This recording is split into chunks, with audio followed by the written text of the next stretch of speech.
Hey everybody! Alright, so it's been a few days, it's been enough time for you all to see the movie, talk about the movie, think about the movie, and now it is time for my spoiler review of Spider-Man Homecoming. I don't really do spoiler reviews all that often because I feel like a lot of times I'm just summarizing everything that happened in the movie, so I only really like to do them when there are certain things that I really wanted to talk about in my original review and I just couldn't because it's a spoiler. So the first thing I want to talk about is my only real problem that I had with this movie. I only had one issue. It's not a huge issue, but it's enough for me to be like, why? You were so close to being perfect. But my one gripe with Spider-Man Homecoming is MJ. I know it was a very, very small moment. It was a very small bit of like fan service. Here you go, haha. But it was completely unnecessary. Completely. Totally unnecessary. I don't understand why they did this. And here are the reasons that I don't like this. One, her name is Michelle, not Mary Jane. Two, she is not MJ. Nothing about her is MJ. She doesn't look anything like MJ. She doesn't act anything like MJ. She doesn't do anything that MJ does. She's like completely not the same at all. Like you can't even convince me that they're the same character. Now I have heard that she's not really supposed to be Mary Jane. They just wanted to call her MJ for some reason. I don't even really know, just to throw it in there and be like, haha, we're in a Spider-Man movie. Yeah. But it was completely unnecessary. We don't need that fan service. We don't need MJ or Gwen Stacy. We can have an original character or someone else. Like I just really hope she's not the love interest in the next movie because first of all, her character is like a funny side character. Like I enjoyed her in the movie. I thought she was clever. I thought she was funny. I thought she was really like cynical in this really entertaining kind of way. But it's very much a side character personality. She's like Aubrey Plaza's character in Parks and Rec or Aubrey Plaza's character in Scott Pilgrim vs. the World. I feel like Aubrey Plaza always plays the same character. That's besides the point. What I'm saying is that if she is like the main love interest in the next Spider-Man movie or whatever, whenever she comes back, I don't think that's a good idea. It feels very forced to me, especially if they're going with the whole she's MJ thing. And she's just a funny side character. Don't put her in a spotlight, it's gonna ruin her. Anyway, that's my gripe. That's my one gripe with this film. That's it. Because aside from that, I love this movie. I love that we see so much Peter Parker in high school just being a kid and being a stupid teenager and making stupid mistakes and not really knowing what mood he's in. I feel like he's constantly changing between being bored and being really into being Spider-Man and being really into not being Spider-Man and being really into figuring out all these gadgets and being really into Tony Stark and being really into being himself. And it's a lot of flip-flopping around, which I feel like is what teenagers do. It's very lost and he doesn't really know what he's doing.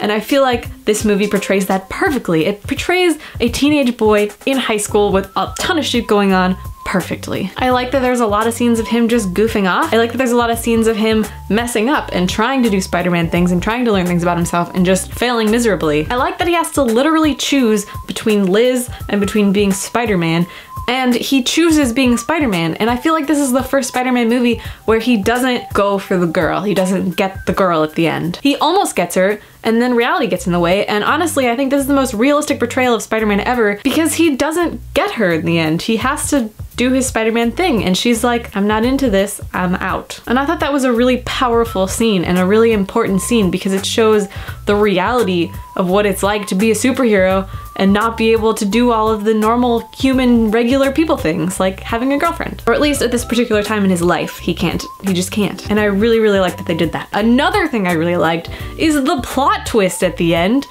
What the crap? I feel like every Marvel movie is kind of predictable. Like superhero movies are always predictable. It's like there's a superhero and there's a bad guy and they fight the bad guy and then they win. And that's generally the plot of every superhero movie ever made. I'm not trying to diss on superhero movies. They're great and I love them and they're super fun, but like you always know what's gonna happen. Like it's very rare that there's like a crazy plot twist that you didn't see coming. This movie has a crazy plot twist that I didn't see coming. Vulture is Liz's dad. What? Part of me feels like, okay, maybe that was a little too like, wow, what a coincidence. But at the same time, I don't know. I liked it. I enjoyed it because I was so, like, I really was in this mindset of like, I know exactly how this movie's gonna end. This is so predictable. And then that happened and I was like, what? And the reason I mainly loved it so much is because the scene when Peter is in the back of his car and Liz runs off to the dance and he's like, I'll be there in a sec, I gotta talk to your dad or whatever. And then Michael Keaton just looks at him in the rearview mirror and just like glares at him and interrogates him and asks him all these questions,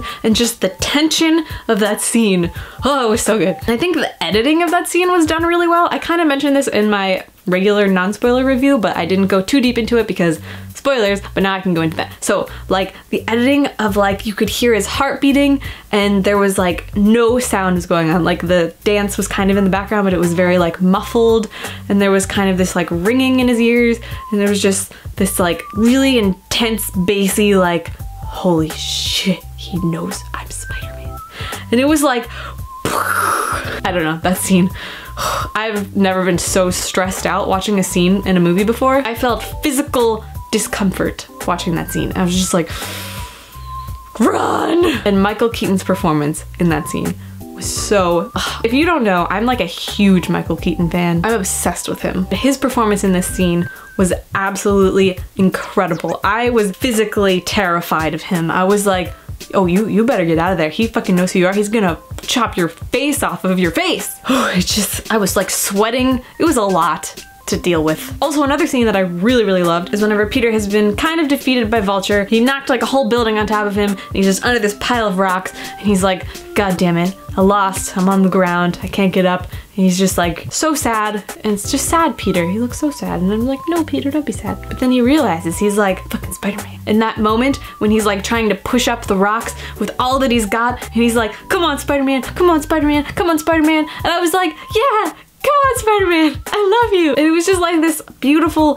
precious moment. You could physically see his character changing and evolving into little boy Peter Parker to Spider-Man. Not Spider-Boy, Spider-Man. And I feel like it was this moment where he realized that he is Spider-Man. Like himself, Peter Parker, inside is Spider-Man. It's not like this separate entity that he sort of controls, which I feel like is kind of what he felt like before. Like he was sort of detached, and it was like the suit was Spider-Man and then he was Peter. But in this moment, I feel like they just become one, and it's so good. I was really emotional during that scene. I was like, oh my God, come on, you can do this, you can do it. It just really got me, guys, it got me. Oh, freaking Pepper Potts at the end, she's a thing. She's still here. Because there were a lot of theories going around that she was dead, and that's why Tony Stark was so like distraught, and why like things were just kind of not okay for him. And then she just walks in, she's like, hey, what's up? I'm Pepper Potts. And I was like, yes! I love Pepper Potts. It's a special place in my heart. And then the part with the ring, and Happy's like, I've had this since 2008. You know what happened in 2008? Iron Man 1. Fucking awesome. I love it. I love it. Okay, that's enough for me. I've geeked out enough today, I think. If you want to talk about this more, feel free to find me on Twitter. I'm always talking about movies. I would love to talk about this. I'm sure there's something I'm forgetting that I should have talked about in this review, and I just... So yeah, thanks for watching this review. I hope you enjoyed it. Let me know in the comments below if you liked it, if you saw if you saw Spider-Man, and if you liked it, let me know. And until next time, I'm Steph Koza, and this is Rated N. Bye.